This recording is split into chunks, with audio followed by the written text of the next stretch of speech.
par rapport à la nature. On a toujours eu la ville construite d'un côté et la nature ailleurs. Peut-être qu'il est temps de mélanger un tout petit peu plus les choses. Je pense que ça, c'est quelque chose qui pourra faire évoluer la ville, et donc, enfin l'architecture et donc la ville.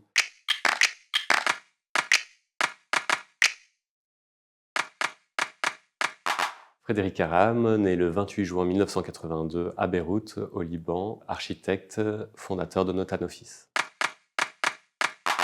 Depuis les études, un peu d'une certaine manière, on évolue dedans, et en tant que Notan Office, ça fait quasi 10 ans, là on rentre dans notre 11e année. Et pourquoi? C'est une très très bonne question. Il peut y avoir plein de raisons, psychologiques, personnelles ou importe.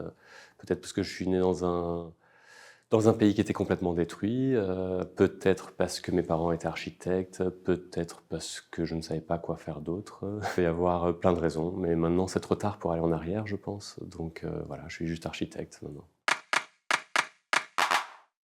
Notan Office a été fondé il y a 10 ans, c'est-à-dire en 2014, au moment où on avait assez de projets pour vraiment considérer qu'on était un bureau sérieux. La démarche du bureau, ce qui la caractérise, c'est un peu difficile, parce que ça évolue, c'est très chaotique parfois, ça change suivant le contexte. Après, on a toujours la même manière de faire, c'est de questionner le contexte, questionner l'existant, c'est de s'intégrer d'une certaine manière et ramener une certaine plus-value, quelle que soit l'échelle. Donc il y a toujours une réflexion à la grande échelle, il ne s'agit pas de l'objet.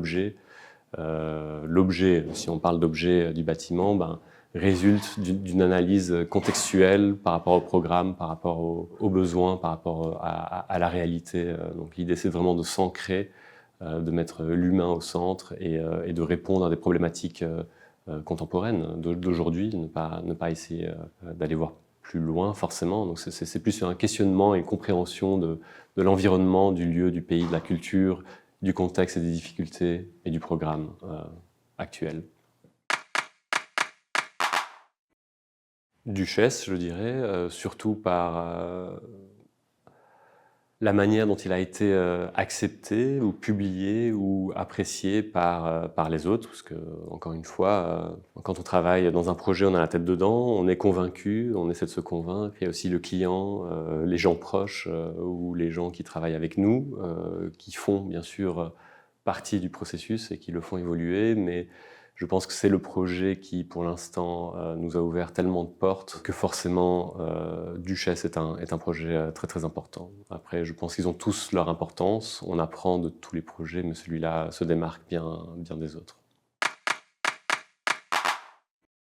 Donc oui, Duchesse, c'est un projet de transformation, réhabilitation d'un site industriel en 8 unités de logements très diverses, de différentes typologies, avec cette idée de créer une sorte de microcosme, une sorte de mini-ville dans la ville, avec un espace partagé pour réussir à faire cohabiter différents modes de vie et créer des interactions entre ses habitants. Donc 3 volumes, un volume existant qui était anciennement une maison de maître, et une zone industrielle qui a été partiellement détruite et transformée et reconstruite en partie de manière à libérer un jardin commun.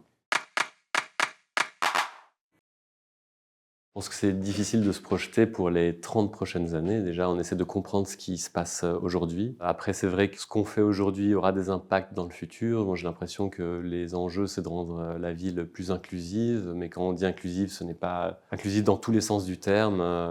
Ça veut dire pour tout type de personnes, mais même une certaine inclusivité, même par rapport à la nature. On a toujours eu la ville construite d'un côté et la nature ailleurs. Peut-être qu'il est temps de mélanger un tout petit peu plus les choses. Je pense que ça, c'est quelque chose qui pourra faire évoluer la ville, et donc, enfin l'architecture et donc la ville.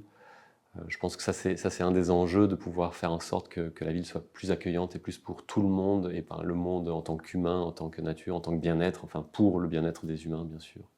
Et je pense que réussir à faire ça, ça fait déjà partie de nos pratiques aujourd'hui. C'est ce que j'ai l'impression qu'on essaye de faire. Et bien sûr, quand on parle de ça, on pense bien sûr à l'écologie et à toutes ces questions, pour faire en sorte que la ville reste quelque chose de positif et pas quelque chose à fuir, mais au contraire de réussir à donner la place à tout le monde et à tous. C'est pour ça que la présence de la nature, le fait de construire de manière consciente, de réutiliser l'existant et de faire évoluer les choses. C'est ce qu'on fait, mais c'est ce qu'il faut continuer à faire. Après, dans 30 ans, moi, je sais pas, hein, ça change tellement vite que je pourrais pas dire exactement ce qu'il faudra penser dans 30 ans.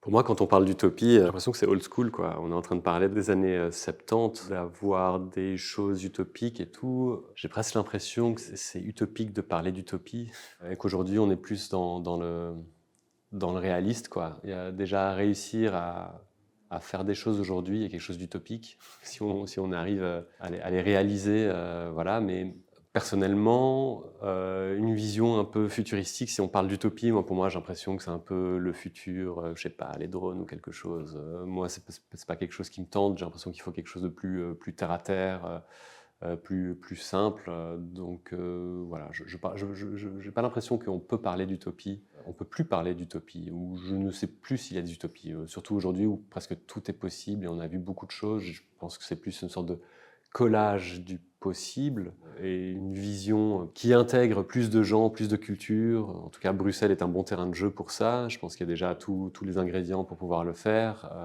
Voilà, créer un certain réalisme dans cette mixité. Ce n'est pas forcément une utopie, c'est du réalisme, quoi. Je pense pas qu'on peut parler d'utopie. On peut plus parler d'utopie.